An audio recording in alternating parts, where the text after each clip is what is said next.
Welcome back. ہم واپس آ چکے ہیں اور گفتگو کا سلسلہ ہم وہیں سے جوڑیں گے جہاں سے ہم نے بریک سے پہلے ہم بات کر رہے تھے. تو مدربہ صاحب آپ مجھے بتائیے, جو میں نے آپ سے سوال کیا کہ کیا جگہ ملتی ہے, ایکسیپٹ کرتے ہیں نئے آنے والوں کو لوگ؟ جی کر لیتے ہیں, کر لیتے ہیں جی, اگر قابلیت ہو. جی اگر قابلیت ہو تو ایکسیپٹ کر لیتے ہیں. اگر اہلیت ہے آپ ہمارے اندر بڑھنے کی تو ضرور ہمیں سپورٹ کیا جاتا ہے. جیسے مجھے تو بہت سپورٹ کیا سب نے. ایسے عام طور پر میں سنتی تھی کہ خواتین بھی شاید خواتین کو سپورٹ نہیں کرتی, لیکن مجھے تمام خواتین نے بھی سپورٹ کیا. ریحانہ روحی صاحبہ نے بھی سپورٹ کیا, ہماری شاعرہ ہیں سینئر, اور جس طرح نغمہ شیخ صاحبہ ہیں, اور سائمہ نفیس صاحبہ ہیں, اور بہت سی دوسری ہیں, ریحانہ احسان صاحبہ تو پی ٹی وی سے وابستہ ہیں, تو ان مگر ادب سے بھی وابستہ ہیں, شاعرہ ہیں, سب نے بہت سپورٹ کیا. اور جب جہاں غلطی کی, جیسے ہم نوجوانوں کی تلفظ کی غلطیاں ہوتی ہیں پڑھنے میں, تو ان کو بھی درست کروایا. اور افسانوں میں بھی جب تنقید ہوتی ہے تو تب بھی مثبت تنقید ہوئی, بے عیب تنقید جس کو کہا جاتا ہے, وہ تنقید ہوئی. تو کافی بہت کچھ سیکھنے کو ملا ہے مجھے, کافی نہیں بہت کچھ سیکھنے کو ملا ہے. تنقید کتنی ضروری ہوتی ہے؟ بہت ضروری ہوتی ہے. ہاں, لوگ برا مانتے ہیں تنقید کا, لیکن تنقید بے حد ضروری ہے. اگر مثبت تنقید ہو رہی ہے تو آپ اس کو ضرور اس پہ فوکس کریں اور دیکھیں آپ کی غلطی کہاں ہے. اور جس طرح مجھے لکھنے میں بھی کافی تنقید ہوئی تو میں نے اس کو بہت بہتری لائی ہوں میں. اور اب منتخب تحریر میں میری تحریریں ماشاءاللہ نیٹ پہ چل رہی ہوتی ہیں, کیونکہ میں نے جو اساتذہ نے ایک دفعہ کہا تو میں نے اس پہ غور کیا کہ ہے.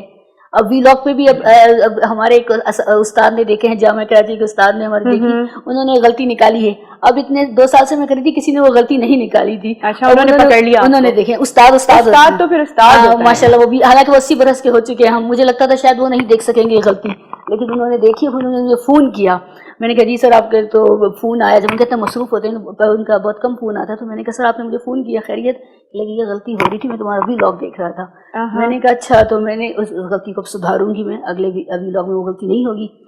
تو اساتذہ کی بات ماننی چاہیے, ہمارے حق میں ہوتا بہتر ہوتا ہے ہمارے حق میں اگر ہم اساتذہ کی بات مانتے ہیں. رحمانی شاہ صاحب, اساتذہ ایک وقت تھا کہ بڑا کنیکشن ہوتا تھا طلباء میں اور استاد میں. اب وہ کنیکٹیوٹی نظر نہیں آ رہی, جس کو پروفیشنلزم کا نام دے دیا گیا ہے کہ بس آپ نے ٹائم پورا کرنا ہے. تربیت کا پہلو جو استاد کی طرف سے گھر کے بعد ملنے کا کانسیپٹ تھا, وہ بالکل ختم ہو گیا, مفقود ہو گیا. درست کہہ رہی ہیں آپ. میرا پروفیشن بھی یہی ہے. میں پچھلے 48 برس سے اس پیشے سے وابستہ ہوں, تدریس کے پیشے سے پڑھاتا بھی ہوں. اور دلچسپ بات یہ ہے کہ میں انگریزی پڑھاتا ہوں اور اردو لکھتا ہوں. کیا بات ہے. تو بہت عرصے سے میں پڑھا رہا ہوں, اور اسکول ایڈمنسٹریشن میں ہوں. میں ابھی بھی ایک تعلیمی ادارے میں پرنسپل ہوں. تو وہ درست کہہ رہی ہیں کہ جو فاصلے بڑھ گئے ہیں اصل میں, وقت نہیں ہے نہ تو ہماری نوجوان نسل کے پاس اور نہ ہمارے اساتذہ کے پاس. ہم تھوڑے سے بہت زیادہ کمرشل ہو گئے. پہلے ہم اس سے مبرہ ہوتے تھے کہ ہمیں کیا مل رہا ہے کیا نہیں مل رہا. میرے اپنے اساتذہ شام میں دوپہر کی شفٹ تھی ہماری, تو شام کو دیر تک بیٹھ کے ہمیں پڑھاتے تھے, اور اس سے یہ قطع نظر کہ انہیں اس کو کچھ مل رہا ہے کہ نہیں مل رہا. اب وہ چیز نہیں رہی. اچھا, ابھی آپ نے ایک سوال کیا تھا مطربہ سے کہ وہ ملتی ہے, حوصلہ افزائی ملتی ہے کہ نہیں ملتی ہے. دیکھیے, میں آپ سے عرض کروں کہ میں ادب میں بڑے اور چھوٹے کا قائل نہیں ہوں. بالکل صحیح. تحریر اور تخلیق جو ہے وہ بڑی یا چھوٹی ہوتی ہے, اس میں عمر نہیں ہوتی, عمر سے کوئی تعلق نہیں ہوتا. اس کی کوئی عمر نہیں ہوتی, اس کی سرحدیں نہیں ہوتی, اس کے کوئی پابندیاں نہیں ہوتی, اس کی بائنڈنگز نہیں ہوتی. اگر نئی نسل لکھنے والے اگر اچھا لکھ رہے ہیں تو وہ فوراً اپنی طرف توجہ مبذول کروا لیتے ہیں. دیکھیے, میرا پہلا مجموعہ آیا تھا تقریباً 72 سے لے کے پھر 88 میں, یعنی اتنے برس کے بعد میرا پہلا مجموعہ آیا تھا. تو بہت سوچ سمجھ کے بہت لکھے, جب میں بالکل مطمئن ہو گیا تھا کہ ہاں میرا مجموعہ آنا چاہیے. اب آج کی صورت ہم دیکھتے ہیں کہ ایک نئے لکھنے والے ہیں, انہوں نے چند افسانے لکھے, مجموعہ آ گیا. چند غزلیں کہیں, ان کا مجموعہ آ گیا. ٹھیک ہے, تو یہ چیزیں تھوڑی سی پہلے تو اس کے اوپر پکنا چاہیے, تیار ہونی چاہیے. آپ اس مقام پہ تو پہنچیے جب آپ کا مجموعہ آئے. اس سے پہلے کیسے آ جائے گا؟ اور پھر یہ توقع رکھنا کہ ان کو پذیرائی مل جائے گی, ان کو حوصلہ افزائی مل جائے گی, اٹ ٹیکس ٹائم, وقت لگتا ہے. اور اچھی چیز, اچھی تخلیق فوراً اپنی توجہ بھی مبذول کرا لیتی ہے, اور وہ اپنی تعریف بھی کروا لیتی ہے, پذیرائی بھی اس کو مل جاتی ہے. بالکل. ہم اس سے میں تو کم از کم مطربہ بیٹھی ہیں, میں اس سے قطع نظر کہ کوئی نیا لکھنے والا ہے یا پرانے لکھنے والا, میں بالکل بے لاگ گفتگو کرتا ہوں, اور کسی بس میں بالکل بنا تکلف نہیں کرتا. خوش دلی سے خوش آمدید کہتا ہوں. خوش دلی سے خوش آمدید بھی کہتا ہوں, اور ان کو میں سراہتا بھی ہوں.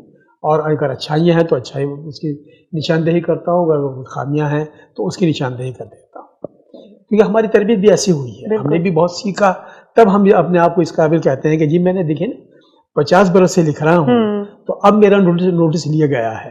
بالکل محنت لگتی ہے, پھل پکنے تک بہت وقت لگتا ہے. تو اب میں یعنی اگر مجھے پذیرائی مجھے مل رہی ہے یا میرا نوٹس لیا جا رہا ہے تو میں نے 50 برس گزارے ہیں لکھتے لکھتے, تب اس کو مجھے یہ لوگ مجھے محبت دیتے ہیں, یہ عزت دیتے ہیں, یہ مقام دیتے ہیں. مدربہ صاحبہ, کس افسانہ نگار سے بے حد متاثر رہی ہیں آپ؟ اب کلاسیکل دور کی اگر ہم بات کریں, پرانے جو ہمارے مصنفین گزر گئے ہیں تو اب تک ان کی تحاریر زندہ ہیں, لوگ اب تک ان کے افسانوں پہ ڈرامے بناتے ہیں اور ٹی وی پہ بھی چلتے ہیں اور لوگ یاد رکھتے ہیں. کس سے متاثر رہی ہیں, کس کی تحریر بہت زیادہ متاثر کن رہی ہے آپ کی نظر میں؟ انتظار حسین صاحب. انتظار حسین, کیا خاص ان کا پہلو تھا؟ مثبت بہت تھی, صحیح, بہت مثبت. کالمز بھی مثبت, نہ جو انگلش کالمز میں نے لکھے تھے ان میں بھی مثبت, اردو کالمز میں بھی مثبت, کہانی میں بھی مثبت. ایک ٹھہراؤ, ایک جو نوسٹیلجیا تھا وہ خوبصورت والا نوسٹیلجیا, یہ نہیں کہ غصے میں ہیں, کبھی کبھی کچھ غصے میں نکالے نا, تقسیم کے بعد غصے بھی نکالے, کچھ مصنفین کی تحریر میں نہیں, غصہ نہیں تھا ان کی تحریر میں, بہت نرمی کے ساتھ انہوں نے اپنی بات کہی ہے. کیا ایک اچھا مثبت لکھنے والا جو لکھاری ہوتا ہے وہ اپنی تحریر سے کسی کے ذہن کو بدل سکتا ہے؟ جی بالکل, اسی لیے ان کو بین الاقوامی ایک ایوارڈ کے لیے بھی منتخب کیا گیا تھا, بکر پرائز کے لیے ان کا نامزد کیا گیا تھا, انتظار حسین صاحب کا. بہت مثبت انہوں نے جو پیغام دیے اپنی تحریر میں تو بہت اچھے ہیں. اس کے علاوہ جیلانی بانو صاحبہ, خواتین میں پہلے میں قرۃ العین صاحبہ کو پسند کرتی تھی, لیکن میں 1 سال سے جیلانی بانو صاحبہ کو پڑھ رہی ہوں, ان کے اوپر بھی میں نے ایک ویڈیو لاگ بنایا ہے. میں ان کو اونچائی پہ بلند مقام پر دیکھ رہی ہوں جیلانی بانو صاحبہ کو ہمارے خطے کی. آپ کے جو افسانے ہیں اس کا خاصہ کیا ہے؟ آپ اسپیشلی کس موضوعات پہ آپ کوشش یہ کرتی ہیں کہ میرا موضوع اسی کے درمیان رہے؟ لوگ پریشان کیوں ہیں؟ لوگ پریشان کیوں ہیں؟ مجھے ہوتا ہے کہ لوگ پریشان, تو میں چاہتی ہوں کہ اس وجہ کو لکھوں کہ یہ پریشانی یوں ہے تمہارے اوپر, یعنی کہ آپ مسائل کا حل دیتی ہیں اپنی تحریر. کوشش کرتی ہوں انتظار حسین صاحب کی طرح لکھوں مثبت, لیکن تھوڑا تلخی آ جاتی ہے اس پہ. اچھا, یہ ہوتا ہے کہ آپ جس کو اپنا آئیڈیل بناتے ہیں یا جس کو پسند کرتے ہیں, آپ کے اندر بھی اس کے اثرات آ جاتے ہیں. بالکل. آپ کی تحریر سے کسی نے کہا پڑھ کے کہ آپ کی تحریر میں اسپیشلی یہ مثبت پہلو نظر آتا ہے اور کہیں سے جا کے کنیکٹیوٹی ملتی ہے؟ نہیں, کنیکٹیوٹی مجھے ایک دوسرے ادیب ہیں عزیز احمد صاحب, ان سے ملایا جاتا ہے, کیونکہ پھر منظر کشی میں زیادہ کرنے لگتی ہوں جب لکھ رہی ہوتی ہوں. اچھا, منظر کشی بھی ایک بڑے کمال کی بات ہے, مطلب آپ قاری کو بالکل گم کر دیتے ہیں, لگتا ہی نہیں ہے کہ آپ اس جگہ پہ موجود ہیں یا نہیں ہیں. جی جی, یہ جب مجھے تو زمانہ وہ یاد آ گیا جب ہم اردو ایڈوانس پڑھا کرتے تھے, تو اس میں بڑی سادہ سی زبان میں میر امن دہلوی صاحب کے افسانے, ڈرامے یا جو بھی اقتباسات ہمارے ساتھ کتاب میں شامل ہوتے تھے, تو پڑھنے کے بعد ایسا فیل ہوتا تھا کہ آپ اسی دنیا میں موجود ہیں. جی صحیح ہے. رحمان صاحب, ابھی ہم تھوڑی دیر پہلے بات کر رہے تھے سیکھنے سکھانے کی. آپ کے استاد کون رہے ہیں لکھائی کو پالش کرنے میں, نوک پلک سنوارنے میں؟ کس کے ساتھ بیٹھنے کا آپ کو موقع ملا اور سیکھنے کا موقع ملا؟ دیکھیے, یہ بہت آپ نے دلچسپ سوال کیا, اور شاید بہت سے لوگوں کو میری بات سے اختلاف بھی ہو. حقیقت یہ ہے کہ میرا کوئی استاد نہیں ہے. کوئی استاد وقت استاد ہے آپ کا؟ نہ میری شاعری میں اور نہ میرے افسانے میں. میں نے خود لکھا, خود پڑھا, اور ایک متصف ہوا آپ کے اپنے اندر بھی تو ہوتا ہے نا, ایک کرٹک تو آپ کے اندر بھی بیٹھا ہوتا ہے. تو میں نے خود اپنے آپ کو دیکھا کہ یہ کیا چیز درست ہے, کیا غلط ہے. تو یہ ایک ہے کہ میں بے استادہ ہی کہیے کہ لوگ اس کو شاید نہ مانیں, لیکن یہ حقیقت یہ ہے. ہاں, ایک ضرور ہے کہ میں نے اردو جو سیکھی ہے لکھنا, خوبصورت اردو لکھنا, شگفتہ اردو لکھنا, یہ میری تحریر میں جو اگر ہے تو ابن صفی کو, ابن صفی, لیکن غائبانہ. میں ان سے باقاعدہ نہ کبھی ملا ہوں, پڑھا میں نے ان کو بہت ہے, اور ان سے میں نے لکھنا ضرور سیکھا کہ اردو کیسے لکھی جاتی ہے. یہ لکھا, موضوع میرے اپنے ہوتے ہیں, موضوعات میرے اپنے ہوتے ہیں, اور جو بھی لکھتا ہوں میرا اپنا اسلوب ہے, میرا اپنا وہ ہے انداز, لہٰذا میں. یہ بالکل آپ نے اس طرح بات کی کہ آپ کبھی ابن صفی سے ملے نہیں. اقبال کہتے تھے مولانا روم اگر نہ ہوتے تو اقبال نہ ہوتا. ان کی تحریر نے اتنا زیادہ تاثر دیا ان کی زندگی میں کہ اقبال اقبال بن گیا, پھر ان کا جیسا کوئی دوسرا نہیں بنا. آپ دیکھیے, آپ متاثر ہوتے ہیں, موضوع کے اعتبار سے متاثر ہوتے ہیں, زبان و بیان میں متاثر ہوتے ہیں, موضوعات میں متاثر ہوتے ہیں, لیکن آپ کی اپنی پہچان آپ کو بنانے چاہیے. آپ ضرور متاثر, آپ کا اپنا خاصا ہونا چاہیے, آپ کا اپنا خاصا, آپ کی پہچان ہونی چاہیے. لیکن ایک بات اور میں عرض کروں, یہ بڑی دلچسپ بات ہے جی, کہ ہم کہتے ہیں کہ صاحب یہ, ہم شعر سن کے کہتے ہیں کہ صاحب یہ فلاں کا شعر, ہم فوراً پہچان لیتے ہیں. کیونکہ کچھ اشعار کے کچھ شاعروں کے یہاں کچھ لفظیات ہوتی ہیں جن کو بار بار استعمال کرتے ہیں، کچھ افسانہ نگاروں کے یہاں موضوعات ہوتے ہیں جن پر وہ بار بار لکھتے ہیں، ہوتا ہے ایسا بہت سارا. بالکل. اور ایک طرح کی میں سمجھتا ہوں کہ ابھی یہ بات عرض کرتا ہوں، ڈائجسٹوں میں ایک صاحب ایک وہ بناتے تھے اسکیچ، تو وہ ہمیشہ ایک آنکھ بناتے تھے اور آنکھ کے اندر ایک پتلی بناتے تھے اور پتلی میں سے ایک آنسو ٹپکتا ہوا دکھاتے تھے. یہ ان کے ہر اسکیچ میں یہ لازمی ہوتا تھا. اچھا، ہمارے پڑوسی ملک میں ایک موسیقار ہیں، وہ جب اپنے فلموں کی موسیقی دیتے ہیں گانوں کی تو ایک وائلن کا پیس ان کے یہاں ضرور ہوتا ہے لازمی طور پر. اچھا. تو یہ دیکھیے، شاعروں کے یہاں کچھ لفظیات ہوتی ہیں مخصوص، پینٹرز کے یہاں کچھ اسٹروکس ہوتے ہیں، کچھ رنگ ان کے پسندیدہ ہوتے ہیں، افسانہ نگاروں کے یہاں کچھ موضوعات ان کے پسندیدہ ہوتے ہیں، اس پہ لکھتے ہیں. اچھا، ایک وقت کو ان کی پہچان بن جاتی ہے، لیکن میری نظر میں ان کی کمزوری ہے. یا تو وہ رنگ، وہ اسٹروکس، وہ لفظیات اور وہ موضوعات اتنے زیادہ ان کے اوپر وہ یہ حاوی ہو جاتے ہیں کہ وہ اسے نکل نہیں سکتے. تو ٹھیک ہے، ایک اعتبار سے ان کی پہچان تو بن جاتی ہے، لیکن میں ہی سمجھتا ہوں میری اپنی نظر میں بھی کہ لوگ مجھ سے اختلاف کریں، اس بات سے اتفاق نہ کریں، لیکن یہ میں ان کی کمزوری سمجھتا ہوں کہ وہ اسے نکل نہیں سکتے.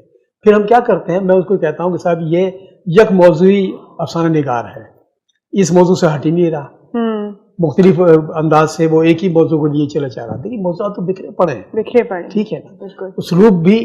اچھا، میں یہ بات اور بھی عرض کرتا ہوں کہ موضوع جو ہے، وہ جو موضوع ہے وہ اپنا اسلوب اپنے ساتھ لے کے آتا ہے. بالکل.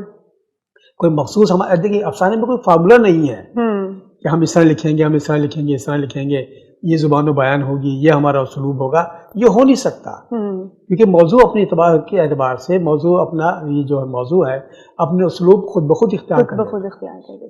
یہ موضوع یعنی بیانیہ افسانے کے لیے ہے، یا علامتی کے لیے ہے، یا اس کے لیے ہم شعور کے رو کے تحت لکھیں گے، یا ہم اسے مونٹاج کی تحریر میں لکھیں گے. بہت ساری موضوعات ہماری افسانے کی وہ ہیں، ٹیکنیکس ہیں، تو موضوع اپنے حساب سے لے کر کے آتا ہے. مدربہ صاحبہ، آپ نثری نظم بھی کہتی ہیں. جی. تو افسانے کے ساتھ ساتھ نثری نظم بھی آپ کہتی ہیں. تو یہ کس حد تک آپ لکھتی ہیں اور کن موضوعات پہ اسپیشلی آپ کا دل چاہتا ہے قلم اٹھانے کے لیے؟ جب دل دکھ جائے تب زیادہ لکھتی ہیں. دل دکھ جائے زیادہ. اور ہمارے تو مسائل اتنے، روز کی بری خبر آ رہی ہوتی ہے، تو بری خبروں پہ جو ہے وہ ایک نظم خود بخود وارد ہو جاتی ہے. اچھا، یہ شعرا کے بارے میں ایک بڑا شاید غلط خیال ہے کہ جب دل دکھا ہوتا ہے یا دل ٹوٹا ہوتا ہے تو کسی کو کچھ نہ ملے تو وہ شاعر بن جاتا ہے. تو آپ اس بات سے اتفاق کرتی ہیں؟ ہم اتفاق کرتی ہوں اس بات سے، کیونکہ جب چوٹ انسان کے احساس پر چوٹ لگتی ہے تبھی وہ کچھ کہنے جوگا ہوتا ہے. تو شاعر جو ہیں ہمارے شاعر اسی لیے کہتے ہیں کہ جب بہت زیادہ مجھے بھی یہ محسوسات ہوئے جو میں لکھ نہیں سکی، تو پھر ان کو نثری نظم کی صورت میں وہ خود بخود کئی نظمیں تو ایسی ہیں جو خود بخود لکھتی گئی میں کہ ہاں بس یہ ہو گیا. اچھا، میں نے پروگرام کے سٹارٹ میں یہ کہا تھا کہ ایک جو لکھنے والا ہے نا، اس کے پاس یہ مثبت اور پلس پوائنٹ ہوتا ہے کہ باقی لوگ تو شاید اتنا آزادی خیال سے اپنی بات کو ٹرانسفر نہ کر سکے، لیکن ایک لکھنے والے کے پاس یہ ہوتا ہے کہ وہ جو بھی اس کے دل میں غبار ہے وہ تحریر کے ذریعے لکھ دے. تو آپ کو بھی جب غصہ آتا ہے یا غم یا کوئی مسئلہ بہت زیادہ، بس آپ بارش میں نہیں، بارش کو بھی کبھی خوشی میں بھی لکھ دیتی ہیں. بہت دن بعد کراچی میں بارش، تو بارش کے اوپر ایک نظم ہو گئی، تو وہ میں نے سنائی بھی تھی سب کو، تو بارش کے اوپر بھی ہو گئی. پھر بھائی کی شادی پہ بھی ہو گئی. اس طرح ہوتا ہے تو ہو جاتا ہے. کس نے آپ کا ہاتھ تھاما اس سفر میں کہ آپ کی نوک پلک سواری، اور کس کے ساتھ بیٹھنے کا موقع ملا آپ کو؟ نہیں، مطالعے نے زیادہ کیا. مطالعے اور میرے فادر بہت اپریشیٹ. گھر کا ماحول اس طرح سے تھا. میرے فادر ہی ساتھ ہوتے ہیں، میں جب جاتی ہوں تو میرے فادر ہی ہوتے ہیں ادبی تقریبات میں میرے ساتھ. تو فادر نے بہت میرے سپورٹ کیا.